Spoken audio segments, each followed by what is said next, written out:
And outside the Royal Festival Hall, a crowd has now gathered, cheering and waiting for Tony Blair to arrive.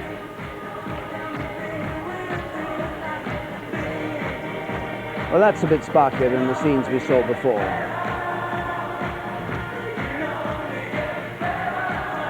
Singing the campaign song, It Can Only Get Better.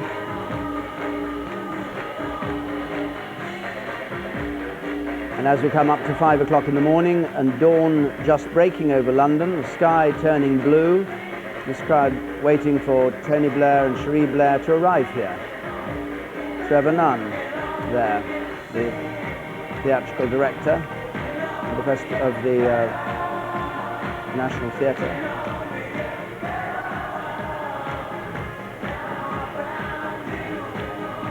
Now, Jeremy, you're Neil Kinnock and John Prescott there. Jeremy, we're going to get a political speech or a celebration here, do you think? It's rather either late at night or early in the morning for a heavy-going political speech, I should have thought. He must be talked out, isn't he? Sorry, David, it's so loud here, I can't actually hear you. This is a massive celebration by these Labour staff members and supporters who've come here. We've seen pictures of Neil Kinnock and Peter Mandelson, the party strategist, John Prescott, the deputy leader, all staying off the stage at the moment, standing to the left of it, waiting for Mr. Blair, who we think is maybe about 10 minutes away.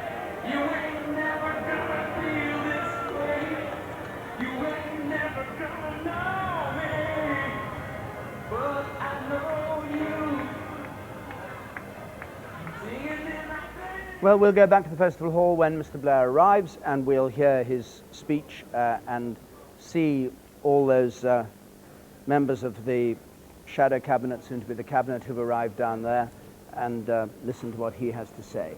But while we wait for that, Dr. Brian Mawhinney is with Emma Udwin at his count at Cambridge and North West. Dr. Mawhinney, what do you put this extraordinary defeat down to? The British people decided that it was time for a change. That is a very clear message from tonight's results. All over the country, it would appear at first sight that they looked for the candidate in this constituency that had the best chance of ousting a Conservative. And that's how they voted. And it has been a very good night for the Labour Party. I congratulate Mr. Blair and the Labour Party. I wish them well as they govern.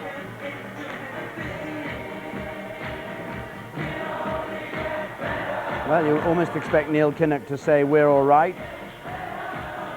Peter Mandelson, who's no mean dancer himself, at the front there. Atmosphere building up as we wait for Tony Blair's arrival. Apologies to Brian Mawhinney, who we lost there in order to come back here.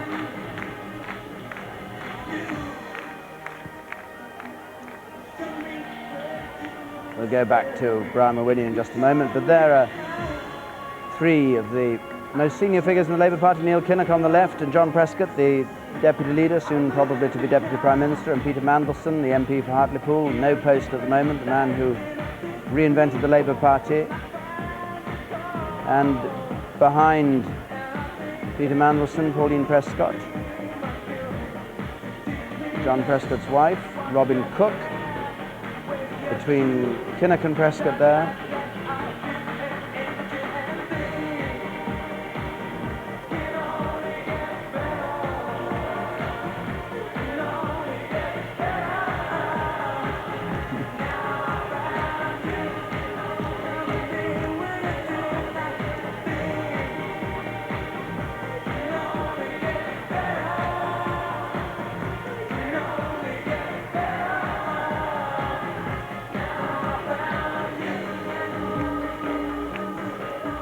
You can sense the feeling of exuberance and relief after the struggle to win this election, after the past 18 years when they've seen the Labour Party go from the disastrous defeats in 1983 and 87, and then the almost success of 92, which ended so badly for them with a apparent last-minute change in the mind of the electorate, and then this time round when at the beginning of the campaign all these people who were working for the party were so uncertain and nervous about it and tense lest it go wrong, and one moment in the campaign when they thought perhaps it might start to unscramble, and then to discover not only has it not gone wrong, but it's exceeded their wildest dreams in terms of the kind of majority that Labour is going to get. 183 we're talking about now as the projected majority, and no wonder they're exuberant. Now let's rejoin Brian Mawhinney in Cambridgeshire North West, the chairman of the Conservative Party and the man who was the principal architect of their campaign. It would appear at first sight that they looked for the candidate in this constituency that had the best chance of ousting a Conservative. And that's how they voted. And it has been a very good night for the Labour Party. I congratulate Mr. Blair and the Labour Party. I wish them well as they govern our country, for all of us want our country well governed. In opposition, we will support them when we think they're acting in the national interest. We'll oppose them with, I hope, rational argument when they are not, in our view. But all of that is for tomorrow.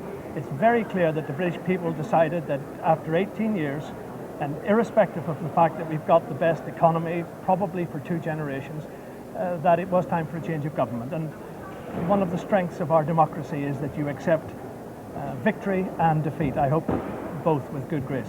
Is there anything that you now wish you'd done differently in terms of policy or strategy? Well, I heard you say earlier that most people will form a view that this was a reflection of the last 5 years in various aspects and not the last 5 weeks. And my instinct is that that was probably a right judgment. But we will get to all of those issues in due course. Have you spoken to John Major? Are you urging him to stay on? I have spoken to the Prime Minister on a number of occasions during the course of the evening, and you would expect me to give him any advice that he might or might not seek in private, not in front of the television. What are your thoughts this evening for those colleagues who will not be returning to the House of Commons? I'm very, very sad indeed.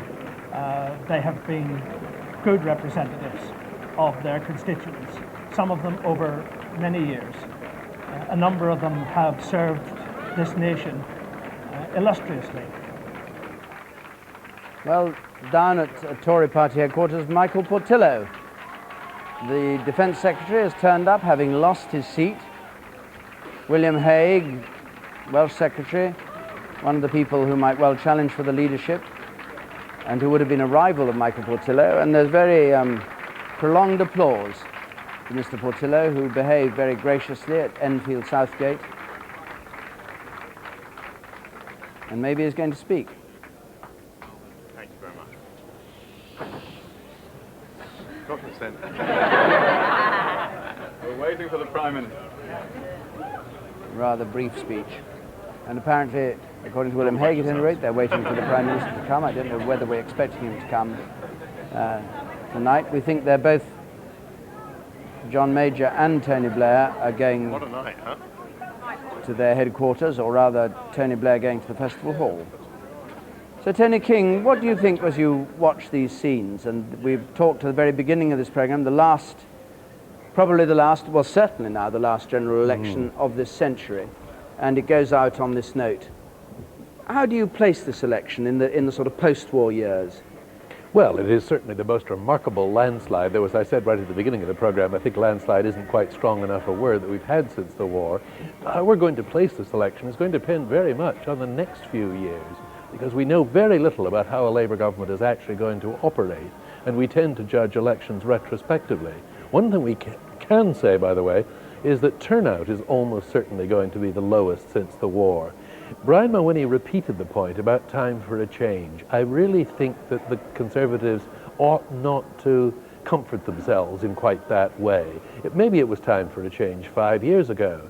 The core fact is that this government over time earned the contempt of the majority of the British people for the way it governed the economy in the first few years, for the sleaze that we've heard about several times tonight, for its disunity over Europe, and it also, I think, caused an awful lot of people to want to wreak revenge on the Conservative Party. But that makes it, I mean, if that's the correct diagnosis, it makes it very difficult for them to find a way of recovery or getting back, because if it was a matter of resolving your views on a single currency, then it's a political point which you can have a battle about and maybe resolve or maybe not. But if it's about sleaze and incompetence and those kind of things, it's not that easy for them to change. I think it's going to be very difficult indeed. Not only are they divided, but there are actually no clear lessons to be learned from this experience.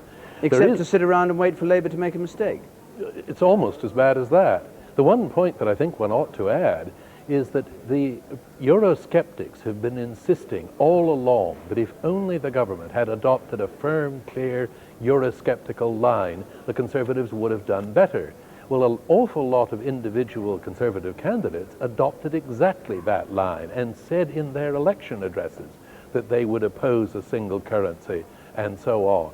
The results of tonight make it clear that those candidates have done just as badly as non-Eurosceptical candidates. There appear to have been no votes in Euroscepticism at all. We saw Norman Lamont go down, we saw Nick Budgeon go down, we saw Theresa Gorman in terrible trouble. So, Robin Oakley, where do you think the fault lines are in the Tory party? I mean, if it's not just a matter of Euroscepticism or Europhilia, where are they actually going to, how are they going to sort themselves out? Well, as you were saying earlier, the problem is that I think sleaze had an awful lot to do with this defeat, in the sense that Time for a Change was a strong current already playing. It was playing at the last election. It seemed to be enough for the electorate at the last election that they'd changed Margaret Thatcher for John Major, and perhaps they bucked the odds in '92. But sleaze and the way it accumulated through this Parliament fed into the whole idea of a tired old administration whose standards were slipping. Do you think John Major has any feeling for that? Do you think he'll rue the day that he failed to be tougher from the start? I mean, on David Mellor, way back when he said he was going to stay and then he was forced to resign, and onwards through the Neil Hamilton affair, all the other people, the people who took cash for questions and didn't lose the Tory whip, all the catalogue of complaints, the 16 ministers or more who left his government. Do you think, looking back, he'll think, well, maybe I should have done it different? Perhaps in retrospect he will, because it's always been his technique to set up commissions, inquiries, to have things sorted out over a period. Perhaps he should have been quicker and more decisive in tackling it. Do you think he'll think that? I think he may well, as he analyses what has gone wrong for the Conservatives over this period. It may well be something that he thinks he could have handled in a different way. As always at public events down at the Royal Festival Hall, there are false starts. We thought that Tony Blair was arriving, but we haven't been able to see him, but we'll keep an eye on that. And rather like the last night of the proms, any movement on stage, I think, leads to applause. But we'll keep it up there on the screen, and we're also keeping an eye for Smith Square, where John Major is expected to arrive. And the moment either does, there is the sign of a rather grand motor car arriving, which may well be Tony Blair. I think it is. Already signs of a security operation going on around him for Tony Blair and Cherie Blair.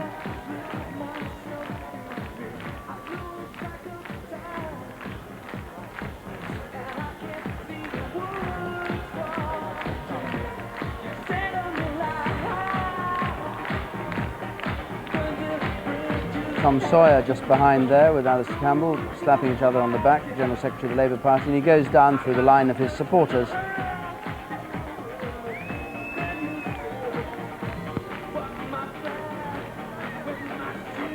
And you can see here what a personal triumph this is for Tony Blair, and is going to be treated as a personal triumph for Tony Blair by the party. Everybody said that if he wins, he'll have no problem, because even those who were dubious about the way that he was controlling the party and leading it will give him the credit for the victory if they really win, and they've won so handsomely that the whole party for the moment is likely to be bound up in the victory.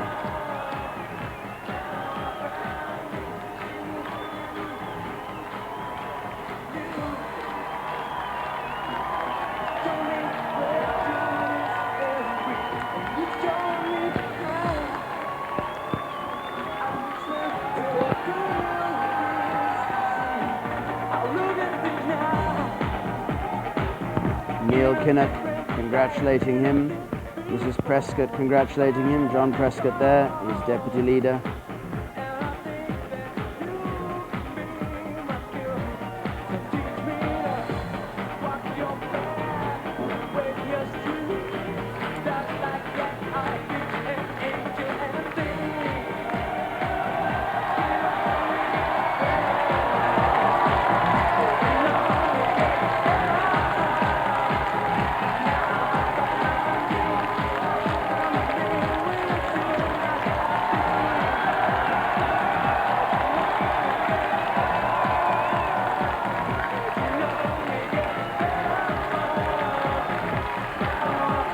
new government, and no doubt you may be thinking a new dawn as the sun comes up over the South Bank on the River Thames at the Festival Hall, and the man who will tomorrow take on the burdens of office today celebrates his party's victory. Thank you. Thank you very much indeed. Well, this is a man who's won the largest Labour majority ever, bigger than 1945 when they had 147 seats. This time it's heading for 183. An astonishing recovery for the party, and a tribute to the single-mindedness with which this man has pursued the aim of making his party acceptable and electable. a new dawn has broken, has it not? And it is wonderful. We always said that if we had the courage to change, then we could do it, and we did it.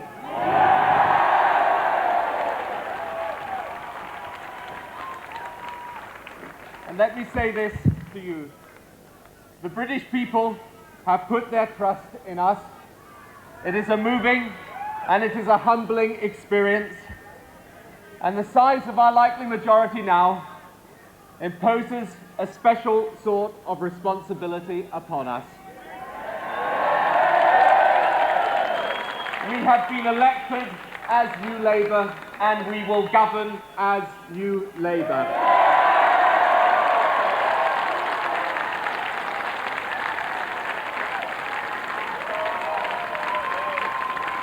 We were elected because as a party today, we represent the whole of this nation.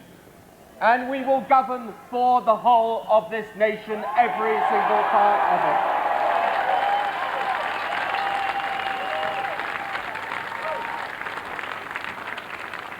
We will speak up for that decent, hard-working majority of the British people whose voice has been silent for all too long in our political life.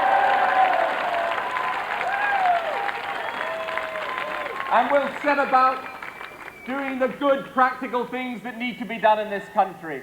Extending educational opportunity, not to an elite, but to all our children. Modernising our welfare state, rebuilding our National Health Service as a proper National Health Service to serve the needs of Britain. We will work with business to create that dynamic and enterprising economy we need, and we will work with all our people for that just and decent society that the British people have wanted for so long.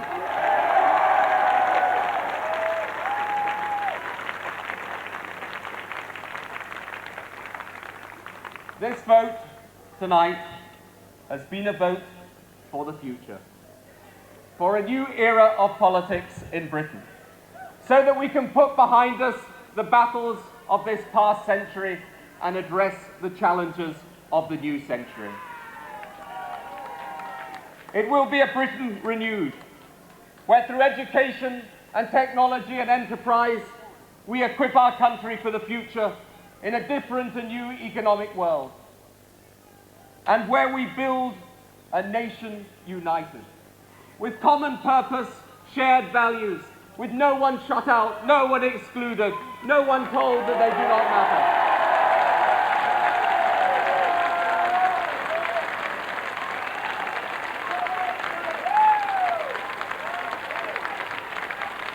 In that society, tolerance and respect will be the order of the day, as we watch our children grow in strength and our elderly rest easy and secure in old age. That is the country we have wanted for so long. A Britain whose politics starts once again to live up to the finest ideals of public service.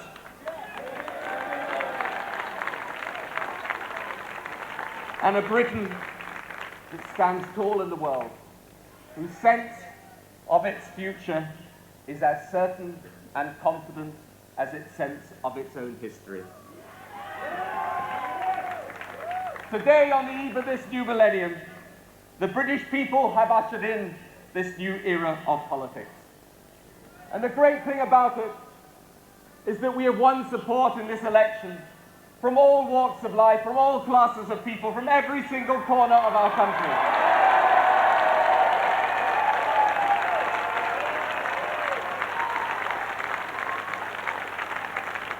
We are now today the People's Party. The party of all the people, the many, not the few. The party that belongs to every part of Britain, no matter what people's background or their creed or their colour. The party that can stand up for what is a great country. And I want everyone to feel proud in their country tonight because they all have a stake in its success. I believe in Britain, and tonight the people of Britain are uniting behind New Labour.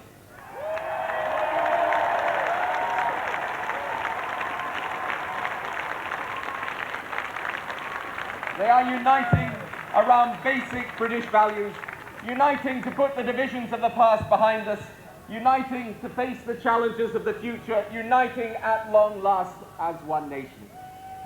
3 days ago, I quoted one of my predecessors, John Smith. He said, "All we ask is the chance to serve."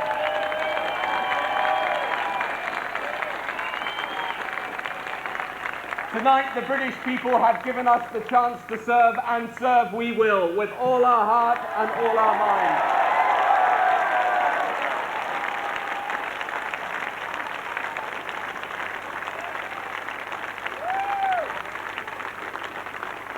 And to you, all of you that have come here this evening, I say thank you for all your work and for all your help. It's been a long journey for this party, has it not? It's been a long journey. I'm delighted that Neil Kinnock is here tonight as well.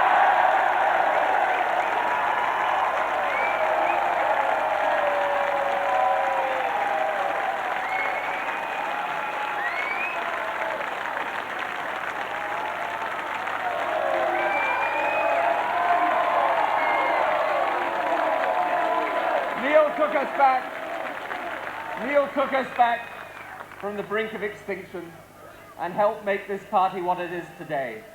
And it is with real pride that we, all the people here, young and old, from every part of the country, from every background, we say tonight, you, the British people, have given us the chance to serve you. You have put your trust in us, and we say to you, we shall repay that trust for you. We govern for you.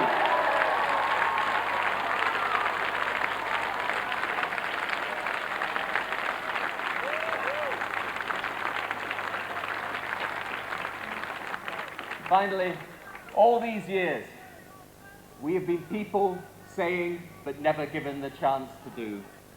And yet the only purpose in being in politics is to do, to get things done, to make things happen. Now we have the chance to make things happen. And we take that responsibility upon us, and we say we shall discharge it, and we shall make this country as proud of us as tonight we are proud of them. Thank you very much indeed.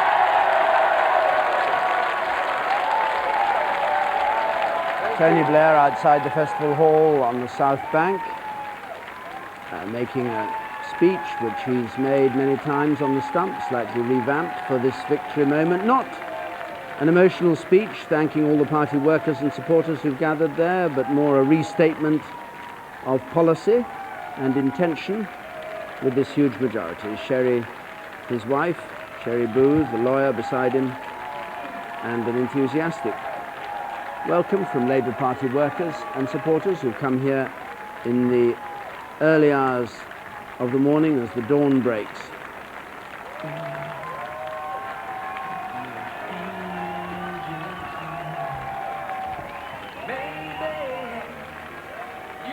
Well, I don't know what you thought, Robin Oakley. I thought that was rather a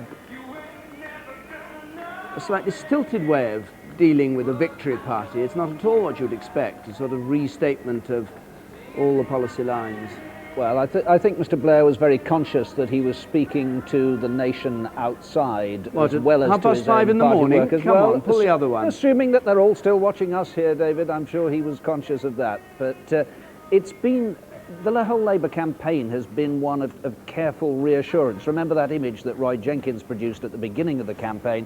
There was Mr. Blair carrying this precious crystal vase along a long, slippery corridor. Well, he's got there to the end of the corridor with the crystal vase, and he didn't even then dare to do a little pirouette with it still in his hand. There's something a bit sort of tight-laced or uptight about the way that they handle ideas and handle the sort of expression of it. We did see him once or twice, though, towards the end of the campaign out on the stump, cutting loose and getting some more emotion into it. But they've been conscious themselves, I think, of how it has been a rather safety-first campaign. We suddenly got this colour purple creeping into Labour's advertisements and background and so on, and that was, they said, to symbolise the passion that was behind it all. But they've had to be so disciplined in order to get where they have, to create new Labour and to convince the public they have changed. Certainly the crowd there is very exuberant as John Prescott, Tony Blair walked down being congratulated by the crowd.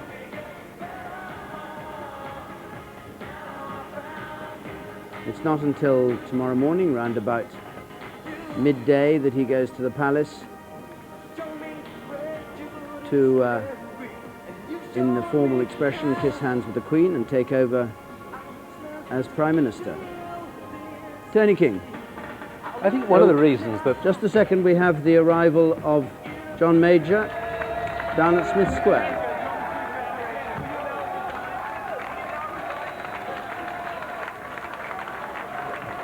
And this is the headquarters of the Conservative Party. Party workers who've been busy planning and plotting their campaign and have faced a defeat on a really quite dramatic scale tonight. We expect Mr. Major to speak to the party workers here before going back for the last time to number 10.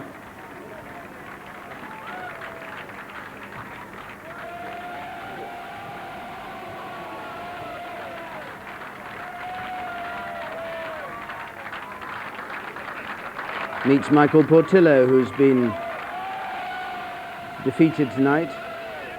Alan Duncan, who is one of his close supporters during the campaign.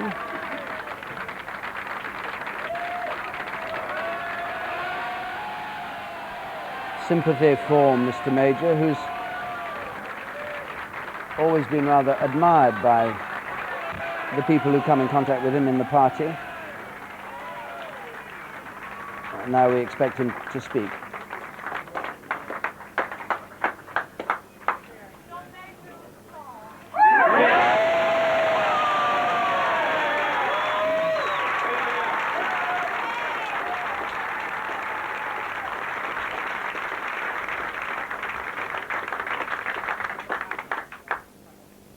Thank you very much for being here.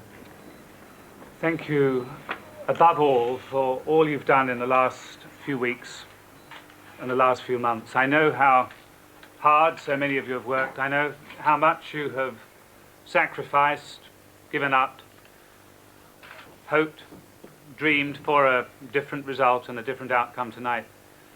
It hasn't proved that way. I don't think there was much that we left undone that we could have done. There are some times in politics when the ball just rolls in the opposite direction and there isn't a great deal that you can do about it.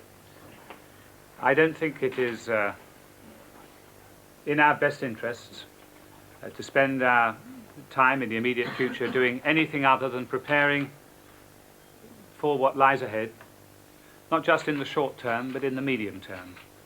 Politics is a rough old trade. Sometimes you win, sometimes you don't. But when you don't, you just step back, ask yourself why you didn't, and put yourself in a position to make sure that next time... Yes. Next time. Tory telecom reforms.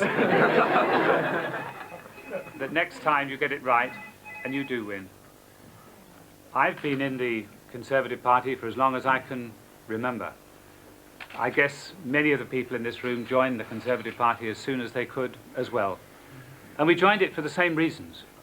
We didn't join it just for the nights when you win, just for the easy victories from time to time. We didn't join it for the office. We didn't join it for the spoils. We joined it because we care about what it stands for, and we care about what it can do for this country. Now, we have been in being as a party for longer than any other democratic party in Western Europe. We've won more elections. We've lost a few on the route.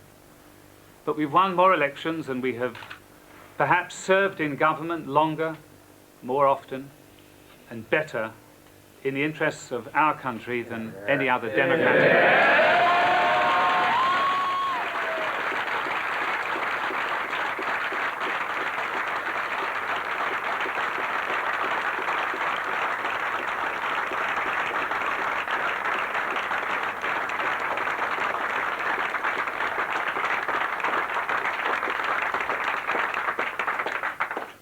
And we will do so again.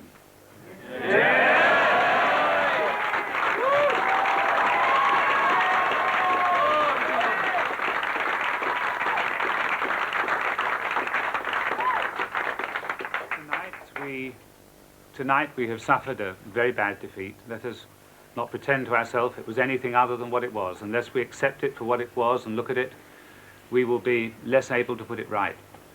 We've lost some very good servants of the party, people who've devoted a huge amount of their life to the service of this country and the service of this party. We've lost, temporarily I hope, some colleagues, both senior and not so senior, who still have a lot of service to give this country and this party, and who will, I hope, be back where they should be, in the House of Commons, serving us all.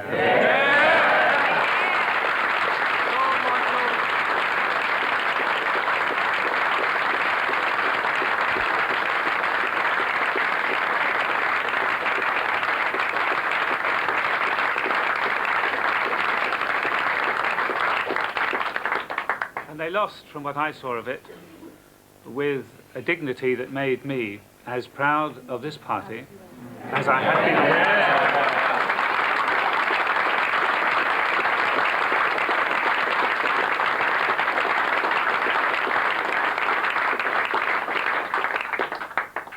We now have a job to do, all of us.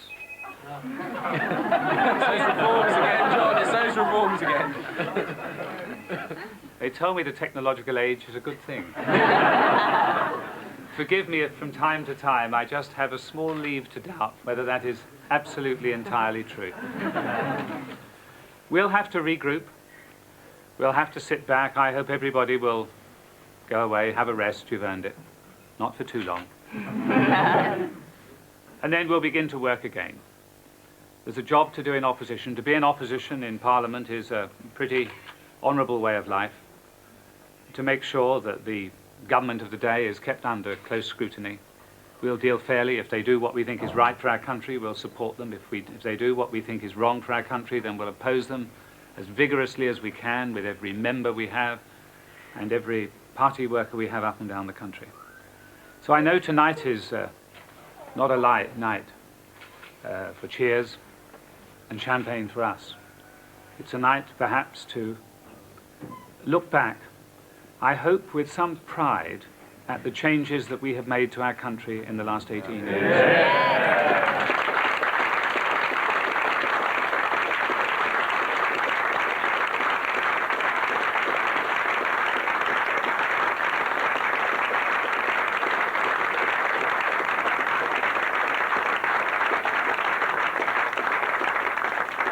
I first entered Parliament 18 years ago tomorrow, I think. And the difference in our country is a difference you could not express unless you remembered what it was like in May of 1979 when the Conservatives first came to government. Many people who voted in this general election perhaps never knew that, for they have never known anything in their adult lives but Conservative government, and others perhaps have not remembered precisely what it was like. Well, I said a moment ago that this party had served longer in government than any other. We've suffered great defeats before. We have always come back. We have always come back. And we have always come back because there is something in the Conservative philosophy and the Conservative instinct that runs absolutely with the grain of the British instinct. We must make sure we rediscover that, not just in the interests of our party, but in the interests of our country. So there is a great deal of work to do. I would just say three final things. Firstly, perhaps I can reiterate to this group here all these faces I've come to know so well, in some cases over many years, in some cases more recently. If you will forgive me repeating something I said a little earlier, and you may possibly have seen, I think perhaps here of all places is a good place to pay tribute to some of the people who have done so much to help over recent years. The party chairman, not here now, but on his way here, and I hope shortly here. Those of our colleagues whom we have lost, and on a more personal basis, though I have temporarily mislaid her, Norma.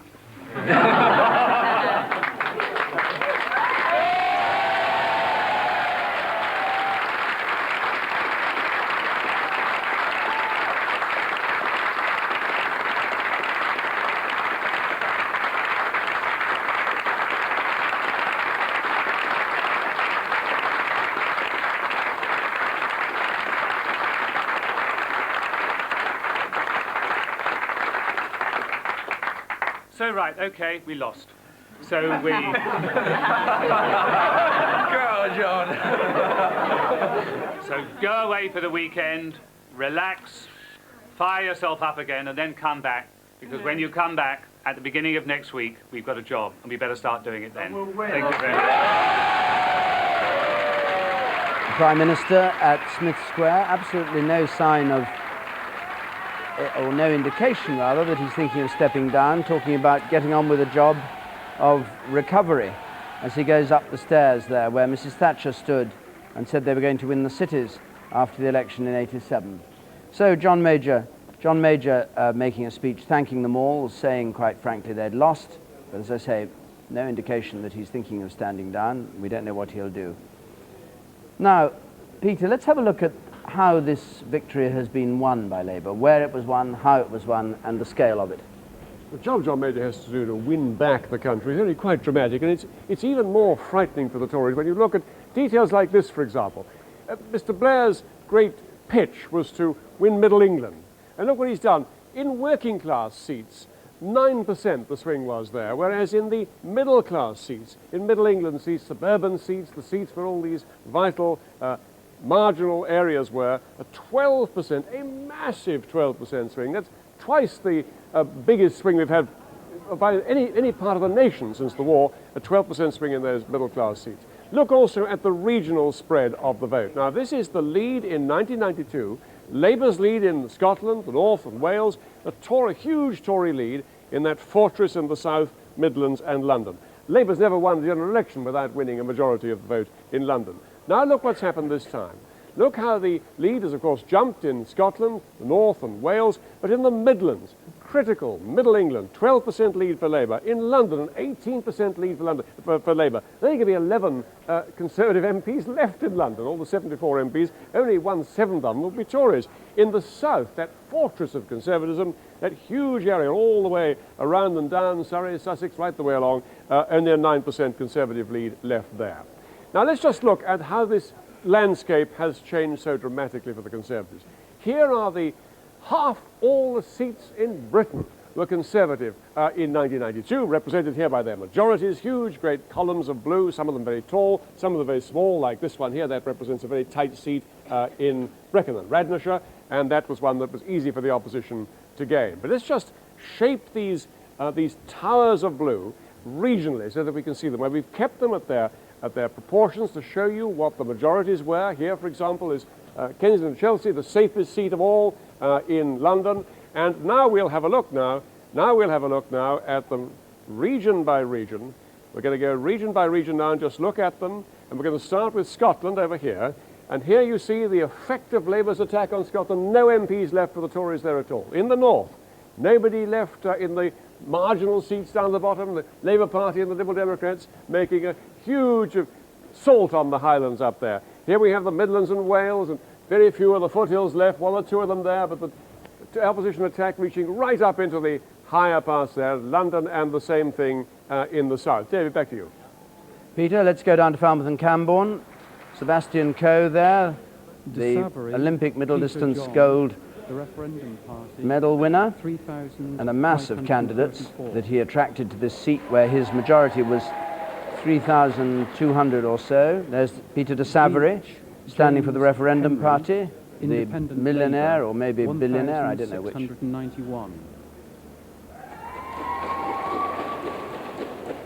Glitter, Gary, official monster raving loony party, 161.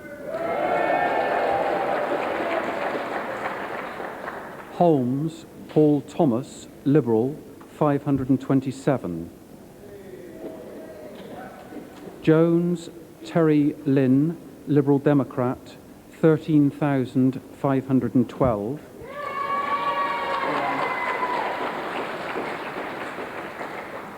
Luorn, Ruth, Mevian Kerno, 238. The Cornish Independence Smith, Party. Robert Lee, UK Independence Party, 355. And that Candice Kathleen Atherton has been duly elected to serve as member for the Falmouth and Camborne constituency. So the former Mayor of Islington down there in Cornwall takes the seat, going from third place to top, and Sebastian Coe is defeated, his majority of 3,200 overturned by a majority of just under 3,000. Now let's go back to you, Peter, because we were stopped halfway through. Yeah, well, we're just looking at these mountain tops of Conservative strength here. There's London with Kensington and Chelsea. I can't reach the top of Alan Clark's seat. He's just survived. As you can see, the opposition attack has gone right up here into the foothills, into the mountains, but not the very heights up there. There, by the way, I forgot to mention, we went past this Tatton, Martin Bell's success in the safest seat of all in the Tory North. And now we come finally across here to the south. This is the great stronghold of Toryism. Watts, Labour's and the Liberal Democrats attack down there. There's the onslaught going right up through the foothills into the much safer seats, even gaining some of these heights up here, but not, of course, seats like Beaconsfield right up at the top here. And let's just now look at the whole new landscape of Britain and see how the colour has dramatically changed. The swings have been getting greater and greater as you move towards the south. That's why here in London you have this devastation of Tory strength in London, only 11 seats left there for the Tories. Down here in the south, 90 seats left for the Tories, 53 down on where they were before. And so the new pattern of Britain, the new landscape of Britain, is very little blue left compared to what it was. And there you see the number of losses they've suffered right the way across all the regions. 178 losses probably altogether in this election, with one or two seats still to come. I'm not quite certain about that number. It looks like 178, the worst since 1900 or so. David. Thanks, Peter. Jeremy Hanley, former chairman of the party, former Northern Ireland minister, defeated in Richmond Park by Jenny Tong, the Liberal Democrat. After many battles, the Liberal Democrats trying to take that seat. And this is how Jeremy Hanley responded to his defeat. If more Conservatives were like John Major, if they'd fought as honourable a battle and put their country first, as John Major has done, in trying to recover this nation from the depths that it was in before, we would have done far better. If we had stuck together as a party far better and followed John Major's leadership, we would have done better. Jeremy Hanley there. And now we go to Covent Garden early this morning, to the piazza, where Krishnan Gurumurthy has some people with him responding to this. No, the Covent Garden Market, it looks like, rather than the piazza. That's anyway, right. Krishnan. Good morning, David. Well, they said New Labour, New Britain, so we came to New Covent Garden, where the people here were among the first to wake up to the end of Conservative rule. Morris, did you get what you wanted? Yeah, I did actually, yes, I did. And what are you looking forward to? I'm looking forward to an equal kind of attitude to the way the country's run. I believe the way the Tories have dominated over the last, 17 years, I think it's a good good day for democracy. And me personally, on a personal issue, I've been to experience the national health system through illnesses and one thing and the other, and it's absolutely disgusting. On that issue alone, I've certainly gone towards Labour. I have voted Tory the election before last, but last one and this one's been wrong. All right, well, David, do you share his view? Not at all, no. Tory man through and through. Ted Heath's my local man. Thank goodness he got in. But Tony Blair says no income tax change, that's good.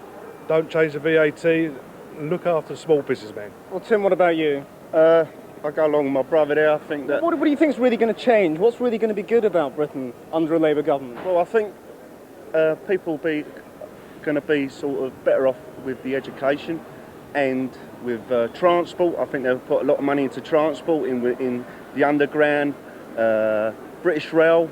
I think they should maybe nationalise that again. Well, lots to look forward to, maybe. Yes. Gentlemen, thank you very much. David. Thank you.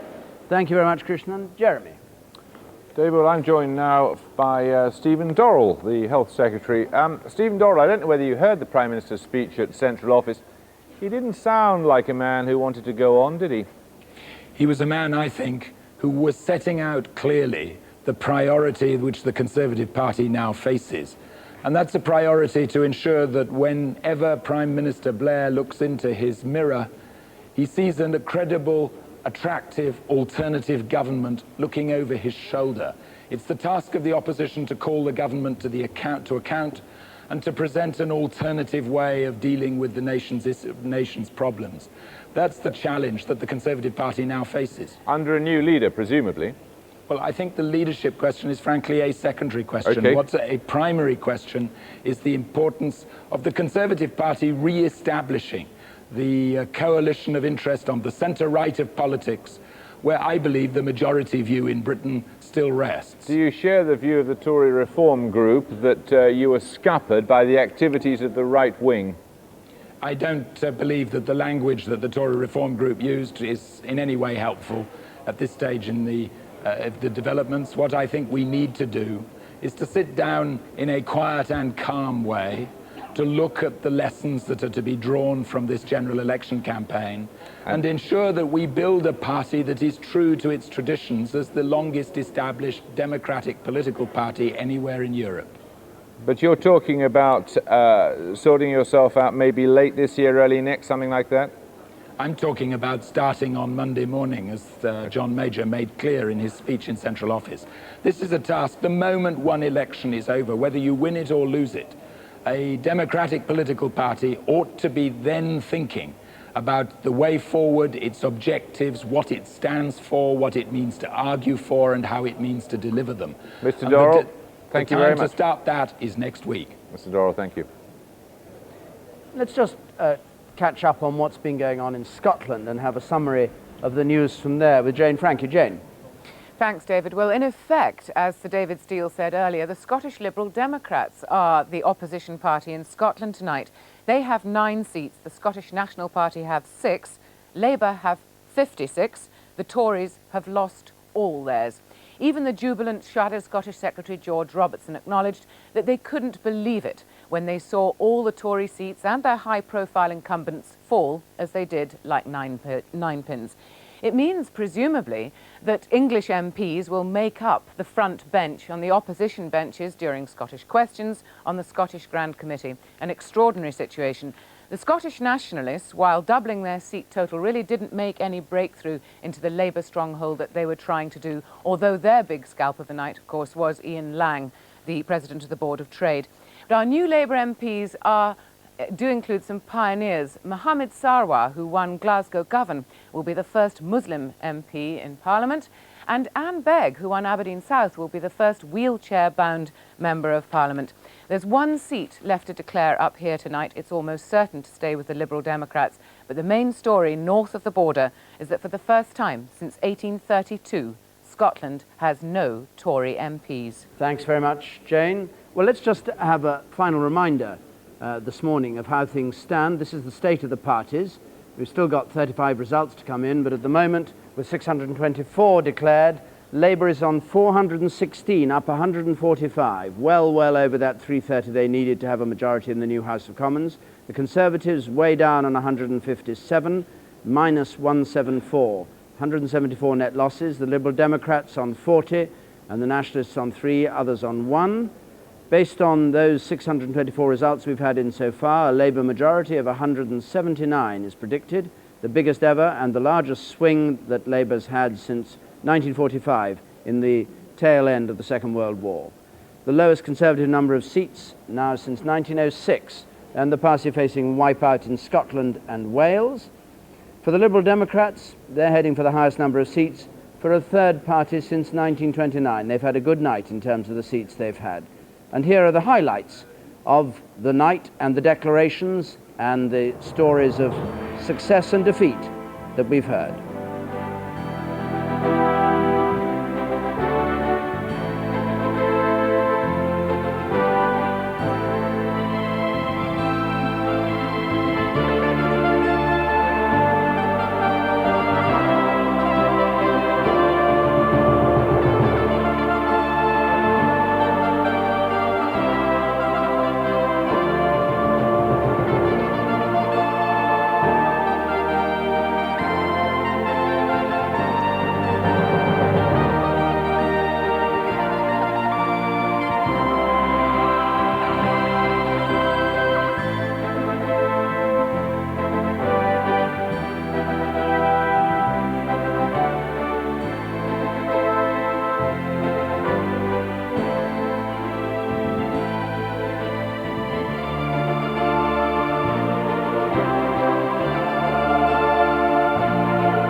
Well, the end of a most dramatic night in British politics, which has seen the virtual wipeout of the Tory party in Britain.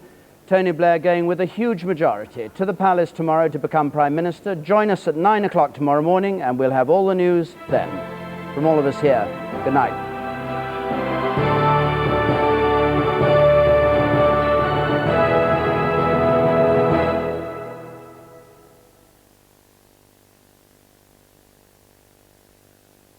For 1 week only, we're offering you two match of the days for one. We asked 3 ordinary people what they thought. It's a big day for the fans, the players, and indeed managers. And you, sir, happy to watch Des and Allen twice in a day? I've seen both of them quite a lot last month. Really not impressed then? Well, I must say I enjoyed watching them.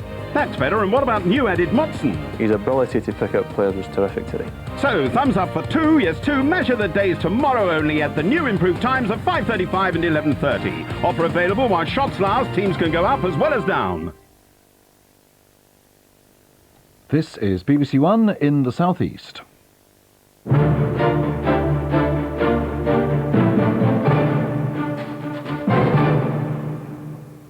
Hello, good morning from Newsroom Southeast, where New Labour have blown apart traditional Tory strongholds across the region. Going into this election, the Southeast was awash with blue. Now Labour has repainted the map, gaining 45 seats. The Liberal Democrats are also celebrating this morning. They successfully targeted their campaign to win 6 seats, while some of the biggest guns in the Tory party were forced out. Defence Secretary Michael Portillo, Dame Angela Rumbold, the party Vice-Chairman, London Transport Minister John Bowis and the former Cabinet Minister Jonathan Aitken. All of them fell to Labour. Andrew Amos has In 1992, it was the smile which sank 1,000 Labour hopes. Basildon was the first seat to declare, and Labour's failure to take it extinguished their hopes of election victory.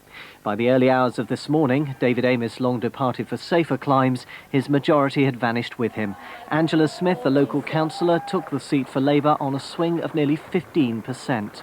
Tonight's spectacular result makes it clear that 18 years of Tory government has now ended.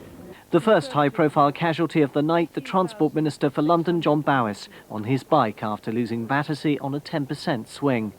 2 bigger swings dislodged other ministers in constituencies on the Essex border, Sir Nicholas Bonser in Upminster, Robin Squire in Hornchurch.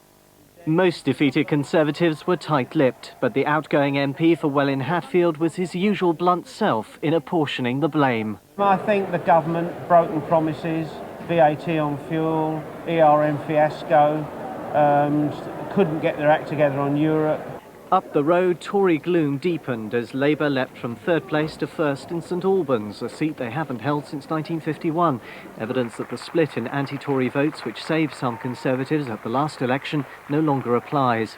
Rebellion over the closure of Edgware Hospital failed to take the North London MPs Hugh Dykes and Sir John Gorst off the Tory critical list. Labour took both seats. John Major is likely to be especially disappointed to have lost the two constituencies in Luton, where he launched the Conservatives' election campaign 5 weeks ago.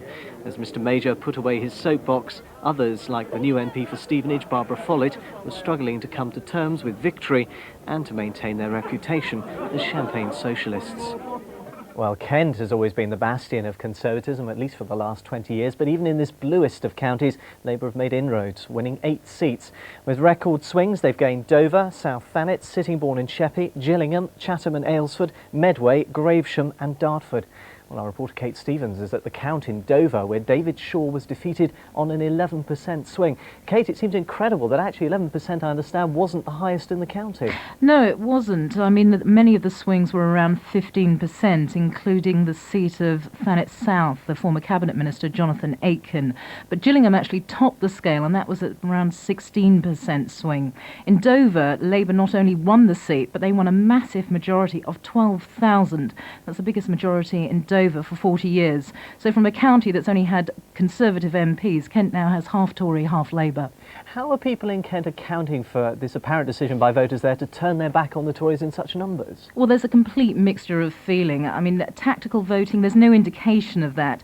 In the Home Secretary Michael Howard's seat in Folkestone, you had expected to see it, but in fact the opposition was split in half.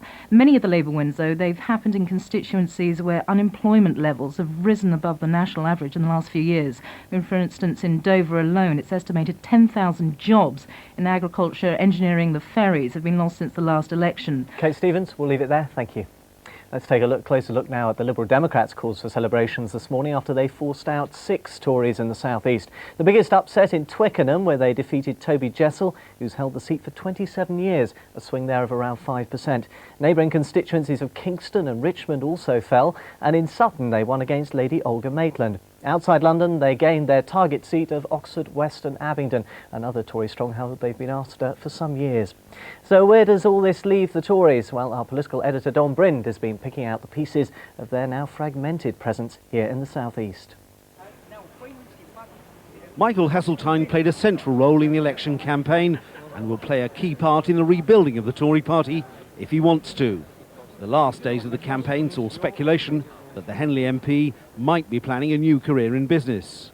There's no doubt that John Redwood does intend to be a big player after surviving in his Wokingham constituency. When he challenged John Major for the Tory leadership, his slogan was "No change, no chance," and his supporters will see the Tory rout as vindication of that view. The outgoing Home Secretary Michael Howard had a narrow squeak in Folkestone and Hythe, but he survived and will be a right-wing rival to John Redwood. The re-election of Theresa Gorman in Billericay will mean that the ideological arguments over Europe are unlikely to be stilled. And I really do believe that the new Conservative Party grouping in the House of Commons will reinforce and restate those values, which I think are dear to the heart, not just of my constituency, but to the whole of the British nation. The ranks of Tory women were swollen by 2 new MPs of a more loyalist cast of mind, Eleanor Lang in Epping Forest and Theresa May in Maidenhead. And the pro-European case will be championed by the father of the House of Commons, Sir Edward Heath. In this, his 13th general election, he was re-elected in Bexley and Old Sidcup. And Don Brind is with me now. Don, how much of a shock is this going to be for the grassroots here?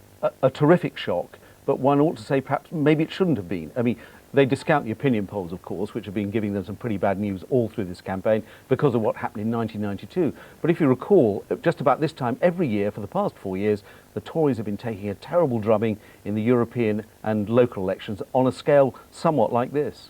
Should then those losses have had an impact, do you think, on how the campaign's been conducted? Has it made it difficult for them to get their message out and about? Well, I think it's one of the things we're going to have to study, just how difficult their campaign was on the ground. But there were certainly places, key seats, key marginal seats, where there was not a single Tory councillor, Harlow, Oxford and Slough and so on. In terms of the Liberal Democrats' performance, they've made 6 gains. I mean, something that's remarkable in their recent history, isn't it? Absolutely extraordinary. Now, Paddy Ashdown has been talking the language of breakthrough over the last few days, but a lot of us, I think, thought it was just hype.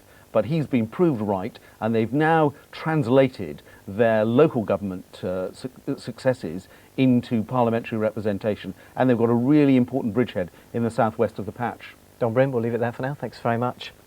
And remember, the counts aren't over yet. Local election battles are being fought over control of councils in the home counties. Last time round, the Tories lost Kent, Essex and Surrey. Only Buckinghamshire was left under Conservative control. And last night's general election results don't bode well for the Tories. We'll have results for you in our later bulletins. But for now, the partying continues in central London, where Labour supporters are at the Royal Festival Hall, celebrating the biggest Labour victory ever. These scenes are bound to be repeated throughout the region. We'll, of course, bring you more of the Labour ecstasy and Tory agony in an hour's time. But that's all from us for now. Full results throughout the morning from BBC Newsroom Southeast and our main programme this lunchtime. But for now, I'll see you in an hour's time. Thanks for joining us. Bye-bye. Tonight, weekend watchdogs rescue